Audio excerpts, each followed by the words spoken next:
What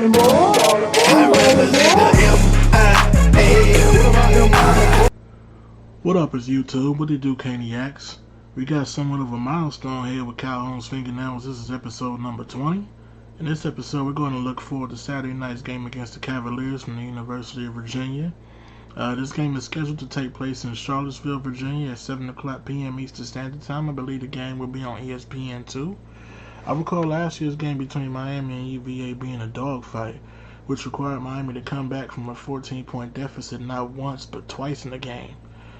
Thanks large in part to UVA quarterback Ben Kurt, who, while he is no longer playing there, UVA now stars an incoming transfer QB in Bryce Perkins, who is capable of moving the offense very effectively as it's been restructured around his mobility.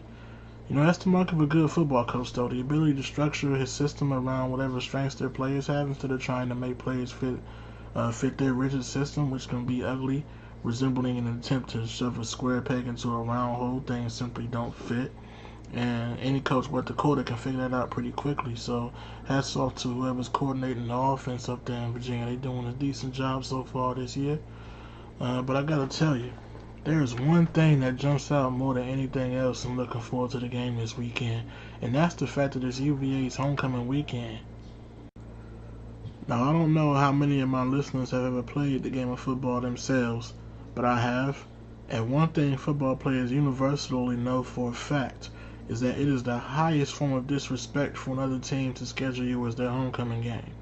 The idea of a homecoming game is to make your team look good in front of all the returning alumni, and in order to do that, what you would traditionally do is schedule an opponent that in your mind would be an easy win in one of comfortable blowout fashion. So long story short, this is blasphemous. How dare these motherfuckers have the audacity, the unmitigated gall, the insolence to schedule the U for their homecoming game? That leaves us no choice whatsoever other than to crash their party and piss in their punch bowl. The ghost of the OB demands such, and we will give her nothing less. Fuck that team, fuck that school, fuck their alumni, and fuck their homecoming. We from the U, goddammit, and it's the perfect time to remind these fucking peons that they simply not on our motherfucking level. Caniac Chris, signing out.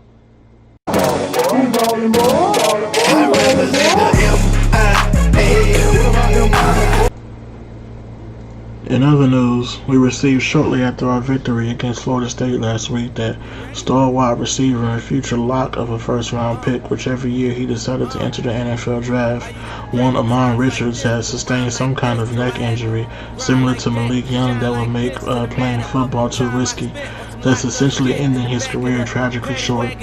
As a team, the Miami Hurricanes have sorely missed his presence and playmaking ability. Rather, it was hauling in spectacular catches and unselfishly blocking downfield, which he was a beast at, and even just standing on the field as a decoy forced so much respect from the other team that it took away their best covering DB, which would open up the field for the rest of our weapons. It's a very, very hard pill to swallow to know Richards won't go to battle alongside the Miami Hurricanes anymore, but I'm glad the school has enough integrity to honor the rest of his scholarship, and he'll be able to stay around and continue to give the year everything he's got in some capacity, as he has been since the day he picked pen and paper coming out of Wellington High School up here in West Palm Beach. And the man been pouring blood, sweat, and tears in this program ever since, and as a fan, I just want to say thank you for that. If you're lucky enough to have your little brother decide to suit up for the youth, we'll all be happy if he's happy to play in the NFL. Again, thank you. Hater, rest in peace to the parking lot. Phantom so big, can't even fit in the parking spot. You ain't talking about my niggas, then what you talking about? Gangsters moving silence, nigga, and I don't talk a lot. I don't say a word. Was on my grind and now I got what I deserve. Fuck nigga. Hold up, wait a minute. Y'all thought I was finished? When I bought the Aston Martin, y'all thought it was rented? Flexing on these niggas, I'm like Papa on the spinach. Double M, yeah, that's my team. Rose, the captain, I'm lieutenant. I'm the type of can the men cast and grind like I'm broke. That Lambo, my new bitch, she'll ride like my ghost. I'm riding around my city with my hands strapped on my toes. Cause these niggas want me dead, and I gotta make it back home. Cause my mama need that bill money, my son needs some milk. These niggas try to take my life, they fuck around, get killed. You fuck around, get smoked.